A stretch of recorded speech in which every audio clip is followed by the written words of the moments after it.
Hello and welcome to this presentation about emotional causes of disease according Louise Hay.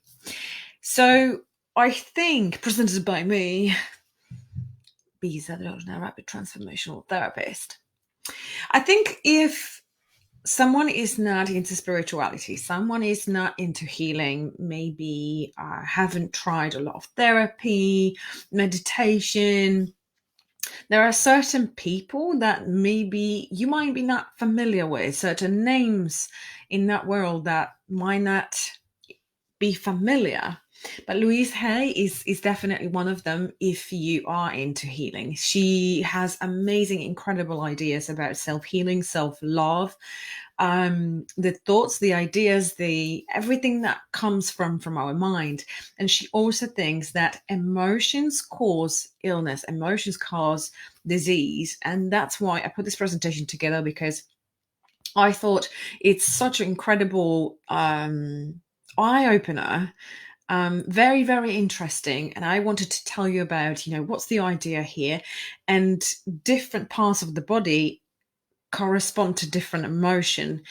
And there are so many things that people struggle with, and I thought it would be very, very beneficial for us and to open our eyes to actually the connection of mind body connection and how emotion can create a response, a physical response. And I give you an example here. So think about it. I prove it to you as emotion, how emotion creates a physical response. Let's say that you're going on a date and you really like the guy, and he shows up and he looks even better than on the pictures. You blush. This is a physical response to a thought. Okay. Another one. If I tell you that close your eyes and I transport you in this beautiful cottage somewhere in, a holiday cottage, it's just you, and I want you to open the fridge, take out the lemon. There is only thing in that fridge is a lemon, and I want you to take out that lemon, put it on a chopping board, and I want you to cut it in half, and I want you to smell that beautiful, gorgeous lemon that just arrived from Amalfi Coast, the freshest thing ever. And this lemon is so juicy and so fragrant. And I want you to cut another slice of it and actually chew it. I want you to put it in your mouth and chew it. Now, what's the physical response? This is a thought. I'm just giving you a thought. I'm just giving you idea. But probably you're salivating right now. Probably maybe you're feeling already bitterness. This is just a thought. Obviously, you haven't got a lemon in your hand. Can you see how that emotion, a thought, it's presented, it comes about in a physical form. That's why emotion being you giving, there is a thought and you give an emotion, and you giving energy to a thought, that's an emotion, and then an emotion comes about in a physical form. Unfortunately, most of us are very self-critical, are very doubting our abilities, and most of the thoughts that we have, very self-critical, very negative. So you could only imagine if you all day long thinking bad things and then give the energy to that converts into a bad emotion, and bad emotion then manifests into illness, into pain, into something bad in your body, and that's the response. And this is where I want to talk about today, and I thought it's incredibly interesting. So, Louise Hay. Louise Hay, she did amazing work. She did loads of seminars. I believe she passed away in 2000, I think, early 2000s, I think. She did a lot of seminars. She's got loads of books about self-healing, about how loving yourself is the core of everything. It's the beginning of everything. And I truly believe that. So Louise Hay was spreading this word about, that you can heal yourself. This is the connection of the mind, body, of the connection of the emotions, of the physical reactions, and all the rest of it. And then she got cancer. And she said, you know what, I can be angry like right now. I can be really disappointed with everything what's happening right now. But the way I see it is the creator, God, says to me, okay, you've been spreading that word, heal yourself. Here is your opportunity. I give you cancer. Can you heal yourself? And she did. She did.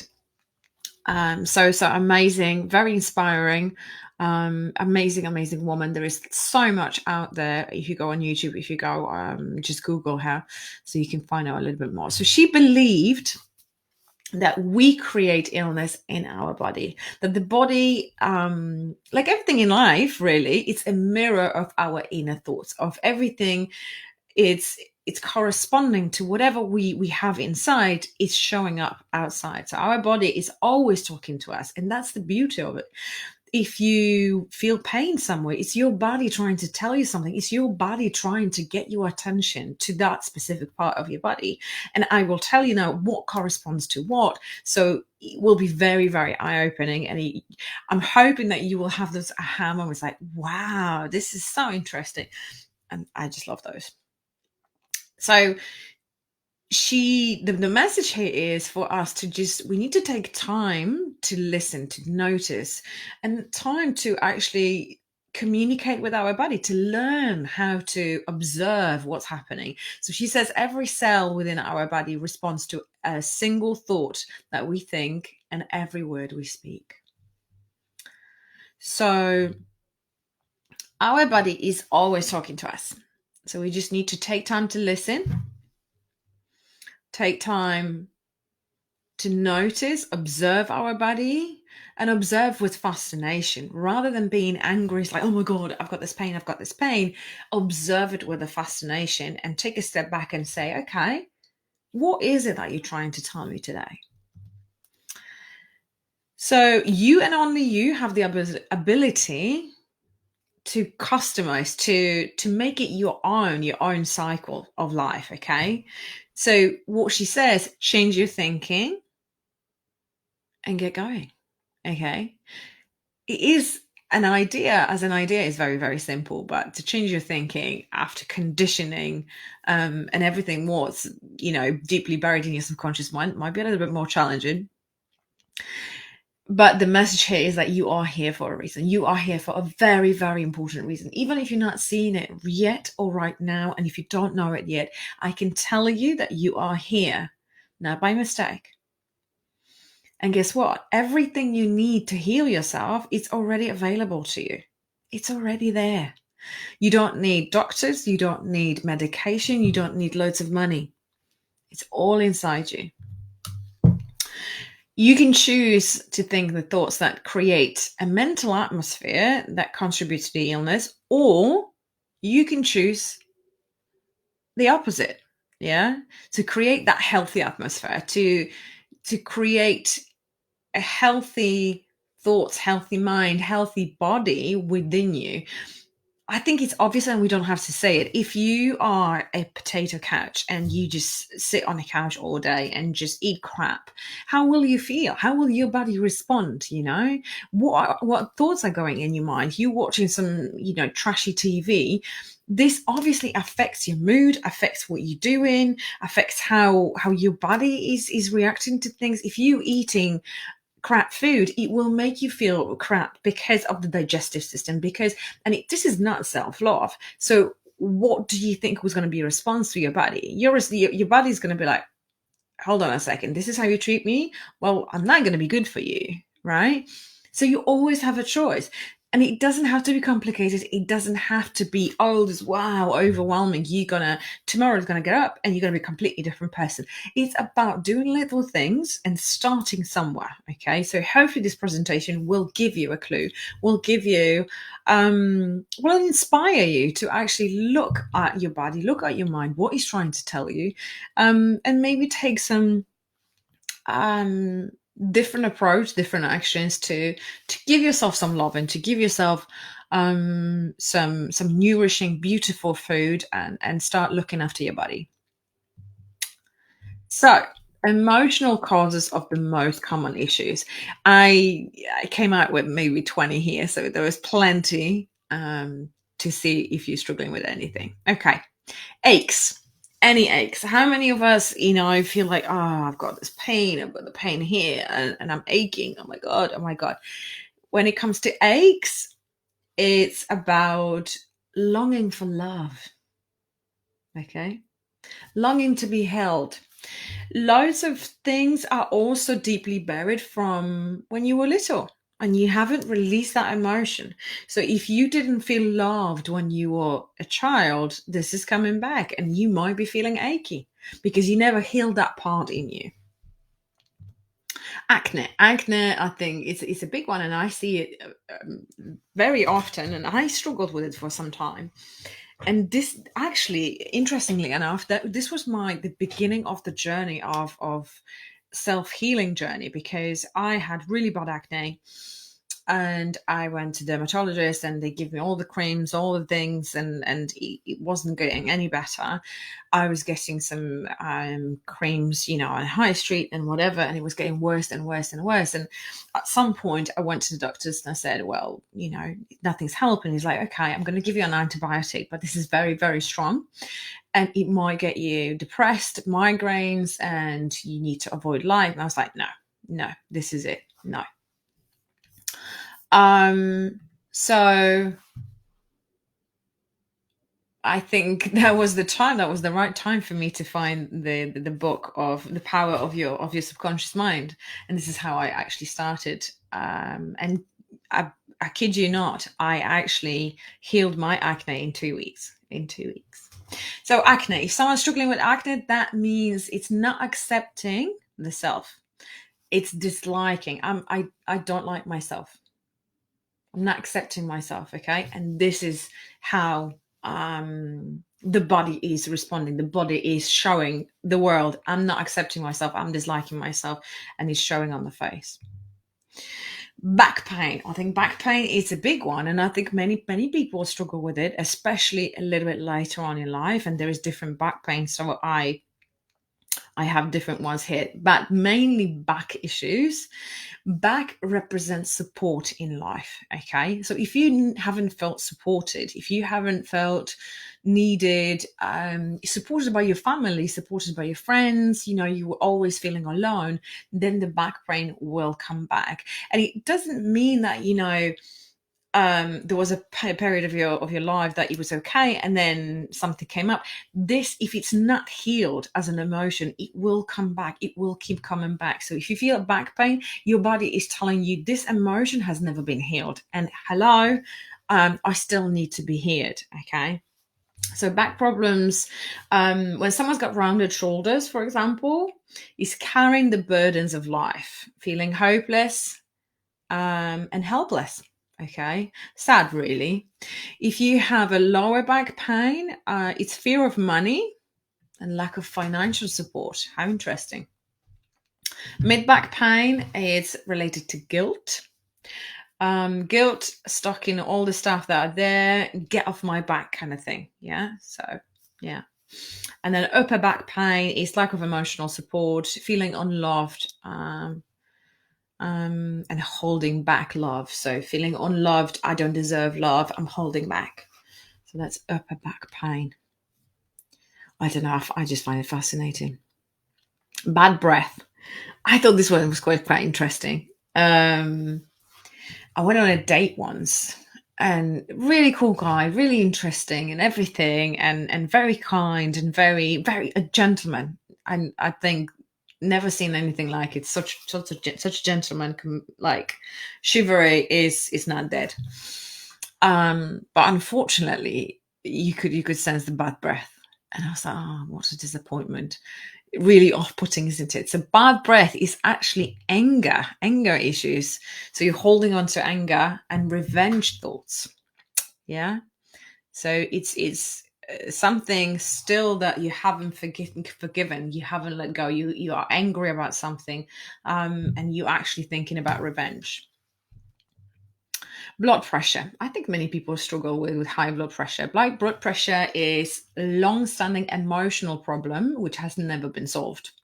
Again, it could be something from childhood, it could be a relationship, it could be marriage or anything like that. You haven't dealt with those feelings. You just buried them deeply, deeply, deeply. And this is what we do. We don't know. We don't have the tools how to deal with that. No one tells you that, oh my God, you have to release those emotions. You have to do something about it. Because it will come back. No one tells you this. You think you're going to stuff it down. I'm moving on. That's it. This part of my life is gone. It's going to be fine. No, it will come back. So if you have high blood pressure, long-standing emotional pain, which is not solved, low blood pressure, it's lack of love as a child. Okay. Lack of love in there. As a child, low blood pressure. I don't think many people, as many struggle with low blood pressure than high blood pressure. So high blood pressure, long-standing emotional problem, not solved. Low blood pressure, lack of love as a child. Cholesterol, interesting. Yeah, many people struggle. I think maybe like our parents and stuff. Cholesterol is about clogging the channels of joy. How interesting. You clogging the channels of joy. So you don't feel you deserve, it's a fear of accepting joy. You don't deserve to have joy. So cholesterol will show up because you're clogging, the veins. Coughs. How many people are coughing? Yeah. Cough is desire to bark at the world. How cool is this one? And it's like, listen to me. I've got so much to say, but I don't have the words to say it. And you're coughing, and you're struggling with it. Depression. Yeah. How many people struggle with depression? Depression is anger that you feel that you don't feel the right to have. So you're angry at something, but deep down you're feeling, I shouldn't be angry at this. Okay. And you feel like hopeless. That's depression in a very, very, simplistic way. So fat. I'm sorry to say fat, but this is how it was described. Fat or weight issues. So fat or weight issues is oversensitivity, often represents fear and shows needs for protection. So when we were training and we were talking about weight loss issues, and especially when women have, belly issues, that is often our body, it's holding out and it's protecting us. So sometimes maybe there was a sexual assault, sexual harassment, anything like that, and your body is saying, okay, if I make you bigger, I am protecting you, or I'm making you unattractive so no one else will hurt you. Okay, how interesting is that? It's like a protection from your body. So fear may be a cover for hidden anger and resistance to forgive. It's also running out from feelings.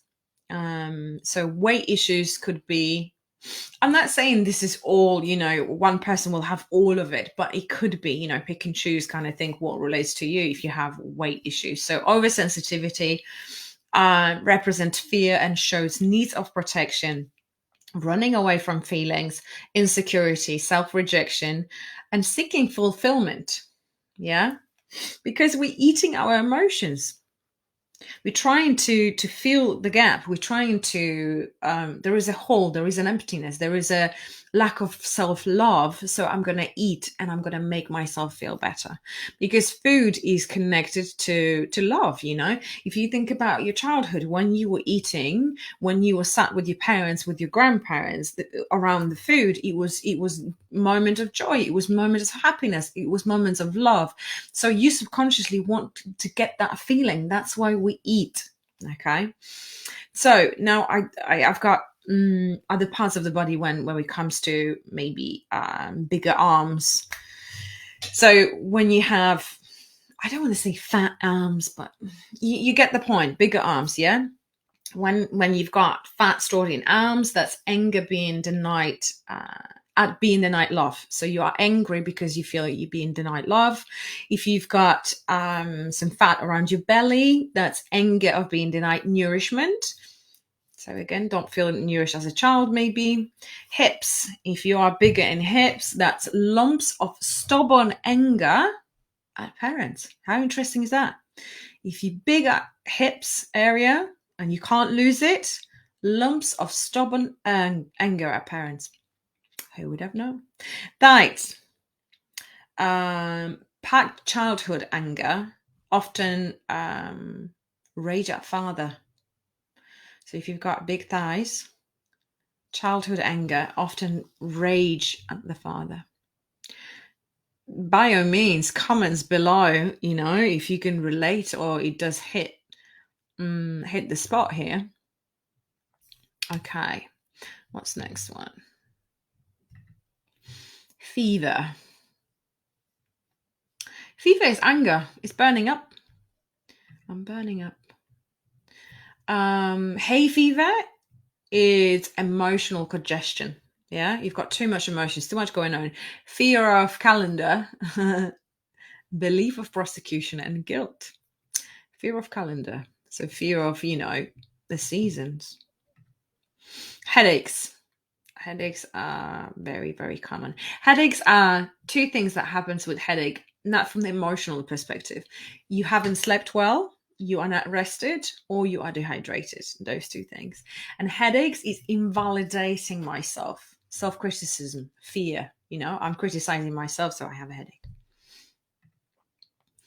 Miscarriage. I thought this one was quite interesting. So miscarriage, from emotional perspective, obviously no one wants a miscarriage, but underlying emotion here is fear of the future and inappropriate timing. Nails. How many people are nail biting? Even us women, when and it's not, I don't know, I love having nails. It just makes me feel feminine, makes me feel, but sometimes I see girls when they picking their nails and then biting nails, and obviously that's related to sometimes anxiety, sometimes stress, sometimes this is the coping mechanism, but nails actually represent protection. Okay. And nail biting, it's related to frustration, eating away the self, spite of the parent, eating away my emotions. Yeah, I don't know how to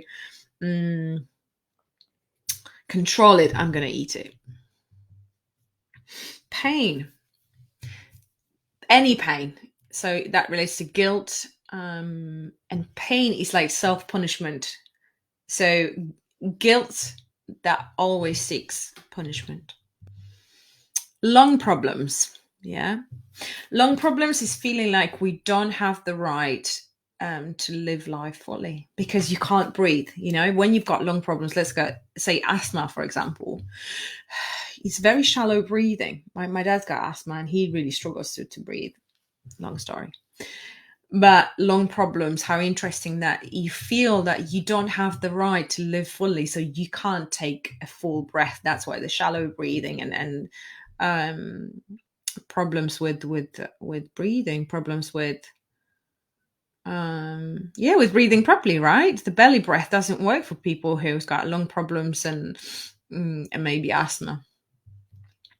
Throat is a very interesting one. How many people do you know that's got throat cancer or what's that illness called? Thyroid. Yeah, everything related to throat is an avenue for expression. Okay, it's related to creativity, and throat problems is inability to speak up for oneself. So I don't feel, sometimes it's like I don't feel good enough, I cannot speak up, but also it's about I don't allow myself to tell my truth. I deny myself to tell how I really feel. So inability to speak for oneself, swallowed anger, stiff creativity, refusal to change. And when you struggle with sore throat, quite often that means holding angry words, feeling unable to express yourself. But in the main, throat it's the expression is, I cannot speak up for myself. I'm struggling to speak up for myself. Skin issues. Skin, skin actually protects our individuality. Who would have known? Skin relates to if you've got any skin problems, anxiety, fear, all the buried things. How often we've got things, like I said before, that we just like, oh, I'm just going to bury it. It's not in my life anymore. It was a long time ago. It's not here. I don't see it. Off you go. And then you've got skin problems. How many people's got eczema or like rash or something? So old bird things, I'm being threatened. Snoring is an interesting one. Sometimes I snore and I really don't like it. Snoring is stubborn refusal to let go of old patterns. There you go. I think that also relates to 95% of our actions are governed by a subconscious mind. Now, your mind's only job is to protect you. So your mind will always, at any cost, try to revert you back to the comfort zone, to the old ways, to the ways that it knows, because this is how it feels, this is how it thinks. It makes you feel safe, it keeps you safe, and that's the only job of your mind. That's why stubborn refusal to let go of old patterns, I think, also relates to that, to your mind trying to protect you, and then you running your life by, from subconscious mind. Insomnia. Yeah, many people struggle with insomnia, especially nowadays. You think so much, you can't just sleep. I could not imagine sleeping 2 hours, 3 hours a day. And when we were training as therapists, we had, people would come with issues and they say, okay, can we do a presentation, how it works? How do you take someone onto hypnosis and so on? And there was this lady who had insomnia, who haven't slept for years. I'm like, how do you even function? Interesting fact here that as a human, you would die quicker from sleep deprivation than food deprivation. Okay, that's how important sleep is. There was an experiment done by a guy in Scotland, and I kid you not, you can Google this, it's a real thing, that under the supervision of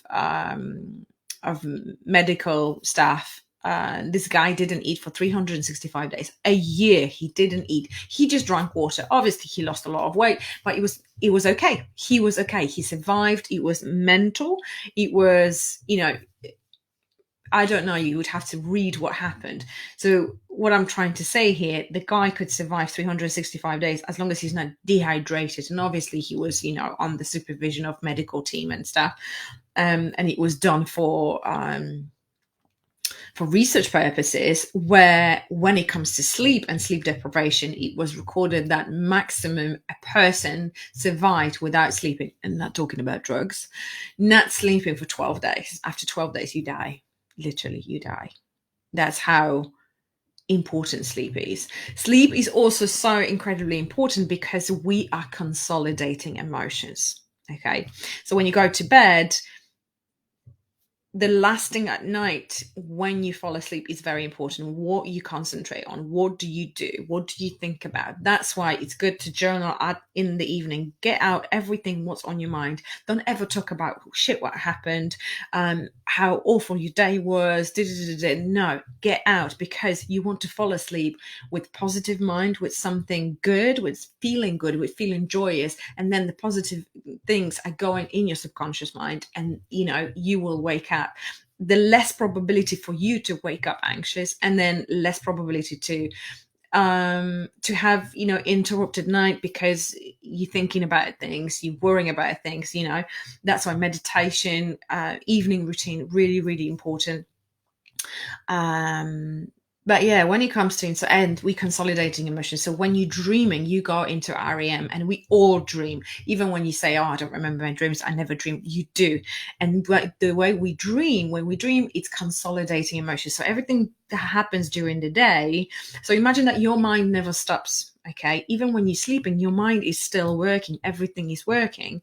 Loads of things are shutting down. How interesting is our body? Our body is another interesting thing. You know why we have a fire alarm at home, because your body, for example, says, okay, I need to do something to preserve as much energy because I need to rest, I need to recharge for the next day so I have enough energy. So I'm going to switch off things that you don't need. So you have no sense of smell. Once you fall asleep, the sense of smell is gone. That's why we need a fire alarm, because when something is burning, you will never smell it. Your sense of smell is switched off. Also, when you cover yourself up, even in the summer, I don't know if you notice, like, you still have to have something, right? So again, body preserving the energy is the body temperature goes down and gradually goes down. So about 4 o'clock, 5 o'clock, your body temperature will be the lowest. Okay. And that's why you get so much colder at that time of the night. Yeah, little interesting fact. Anyway, so we're consolidating emotions. That's why it's very, very important to sleep, to dream, and to have a proper rest. But going back to the presentation, insomnia. Insomnia is fear, not trusting in the process of life, and feeling guilty. Does it hit the spot? Fear, not trusting the process of life, and guilt. That's insomnia. Injuries. I have a friend that literally, we actually made a bet if she not going to have an injury 1 year, and she lost. Every single year she's got an injury. Injuries, from the emotional point of view, is anger at self, feeling guilty. Yeah.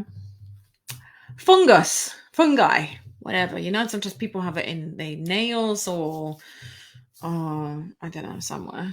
So I thought maybe that's going to be, is how interesting is that my body responds like, you see, physical response to a thought. Fungus is stagnating beliefs, refusing to release the past, letting the past rule today. Interesting. I read that again. So if you're struggling with fungus, stagnating beliefs, refusing to release the past, letting the past rule today. Neck problems. Neck problems relate to, so neck is governing our body, right? It's very, very important. So stubbornness, inability to see the other side of the situation. Yeah, being stubborn. And last one is hair problems. Hair problems is lack of strength, feeling tense, stressed. Yeah, if you're losing a lot of hair. So I thought this was incredibly eye-opening. And now I ask in the group if anyone struggles with any pain, anything maybe related to their health, what are they struggling with, and some few people came back with stuff. So I've got a list of maybe 6 here, so I'm not gonna go too long, but I'm going to describe what they are and what's the affirmation. And I want you to write it down, that affirmation. Affirmation is not just I'm going to say it once and it's going to happen. No, guys, we need to be, when we talk about healing, it's about being consistent. It's about showing up for yourself, not for me, not for anybody else, not for your husband, for you. You are showing up for yourself every single day. And how long does it take to write an affirmation 10 times every single day? But it will make a difference, because this is your body, your mind is coding something new. And it takes time, but it takes commitment. So what are you struggling with? You told me you are struggling with allergies. Someone was struggling with allergies. So allergies are denying of your own power. Allergy and hay fever, you are allergic to someone or yourself. Noisy power, irritated to... that does make sense. So allergy and hay fever are allergic to someone or yourself. And declining the power, your power. So the affirmation here is, the world is safe and friendly. I am safe. I am at peace with life. So allergies is denying your own power. Yeah. An affirmation here, the world is safe and friendly. I am safe. I am at peace with life. Anxiety. We're in anxiety group. Come on. I needed to put that one in. Anxiety is not trusting the flow and the process of life. Okay. Anxiety is about the future. So you're thinking, oh my God, what if? I'm worried. What if in 5 years? What if I never have kids? What if I never get married? What if I'm going to get ill? What if I'm going to, a boss going to hit me tomorrow? Da, da, da, da. Anxiety is about the future and depression is about the past. So depression is about, oh my God, what if I should have done this? Why did I not marry this guy? I wonder how my life would have been. Okay. And you just criticizing yourself that you could have done so much better. So depression about the past, anxiety about the future. Anxiety is about distrust of natural flow and the process of life. And the affirmation here is I love and approve myself and I trust in the process of life. I am safe. So again, anxiety was not trusting the flow and the process of life. Asthma. Someone was struggling with asthma. So I mentioned a little bit about this when we talked about lungs. So asthma is smother of love, inability to breathe for oneself, feeling stiffed and suppressed crying. How interesting. Suppressed crying. Asthma is unresolved inability to breathe. An affirmation is it is safe now for me to take charge of my own life. I choose to be free. So asthma is inability to breathe for oneself, feeling stiff and suppressed crying. Eczema. Many people struggle with eczema. Many children struggle with eczema, right? So eczema is breathtaking antagonism, mental eruptions.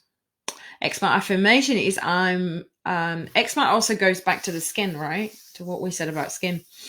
Affirmation is I'm lovingly protect myself with thoughts and joy. And I've forgiven my past. I'm free in this moment. And skin protects our individuality. Yeah.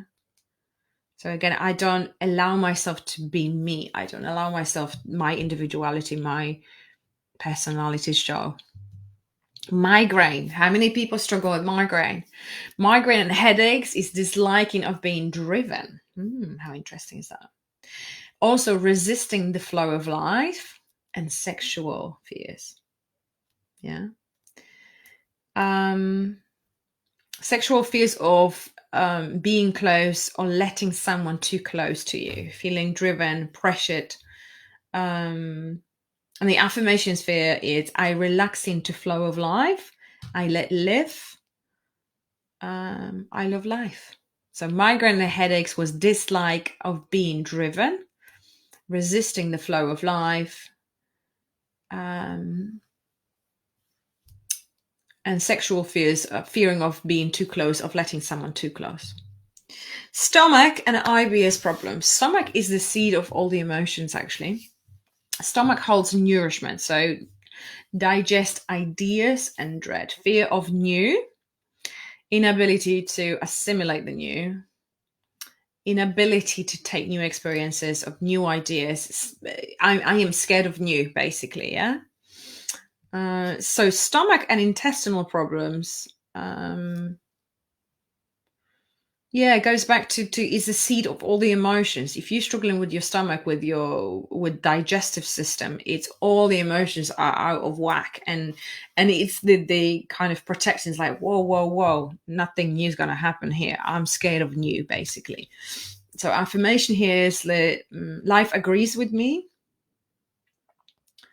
All is well. I relax and I allow my mind to be peaceful. So affirmation, couple of affirmation for health. So we can say, I enjoy the foods that are best for my body.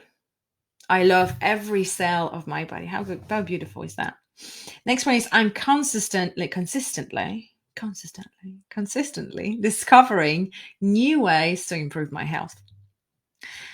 I am pain-free and totally in sync with my life. I balance my life between work, rest, and play. They all get equal time. Next one is I'm grateful to be alive today. It is my joy and pleasure to live another wonderful day. It's a bit Pollyanna, isn't it? I trust my intuition. That goes back to the mission that we did with the intuition. I'm willing to listen. So that still small voice within. I'm willing to listen, that little voice, and make a friend with that voice. And healing happens. I get my mind out of the way and allow the intelligence of my body to do itself healing naturally. So you need to allow your body to heal. You need to say, I'm okay with that, I step away. You do what you got to do. And guys, your body knows how to heal. Your body, if you haven't been born with illness, with something, your body knows how to go to original coding. There is a way that we use, there is a technique that we use in hypnotherapy, in rapid transformational therapy, which is self-command therapy. And basically we say, I command my body, I command this part of my body to heal, to go to the same way. Let's say that you have something with the right hand and left hand is okay. We say in hypnosis in a session, we say, I command my left hand to go back to original coding as it was born, and become the same way as the right hand and whatever. And I kid you not, I've seen incredible things happen. I've done it myself, not so many because I deal with emotional issues. But I did a few sessions where it was related to physical stuff, and it blew my mind what your mind can do, how you can heal yourself without drugs, without nothing, without doctors, just your own mind, you and your own mind. But there is a way to it, okay? So next one, and I think this one is powerful, and this one we're going to finish with here. I say goodbye to those thoughts that led me to the disease. That's a beautiful one, right?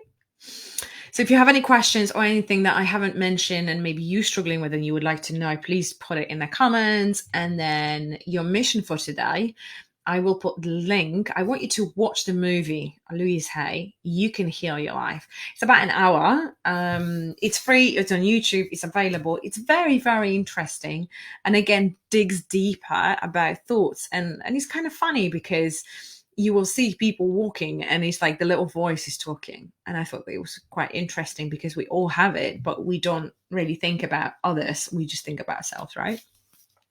So thank you so much for being with me tonight. Hopefully you enjoy that as much as I did. I just thought it was very, very interesting. And I love preparing those presentations where it's a little bit more eye-opening, when it's something that you haven't heard about before, something that makes you stop and think, something that makes you, take action, makes you stop for a second and maybe reflect about your own body, about your own strength, about you taking back the control. This is why we're here, guys. You taking back the control. I'm giving you back the control of your mind, of your body. You can heal yourself. You can do anything. You just need the right directions. You just need the belief. The belief, that's what it starts. And you need to allow yourself. So I deserve to be healed. I allow myself to be healed. I welcome healing. Yeah. So hopefully, hopefully you enjoyed that. And if any questions, please do let me know. But loads of love, and I'll speak to you soon.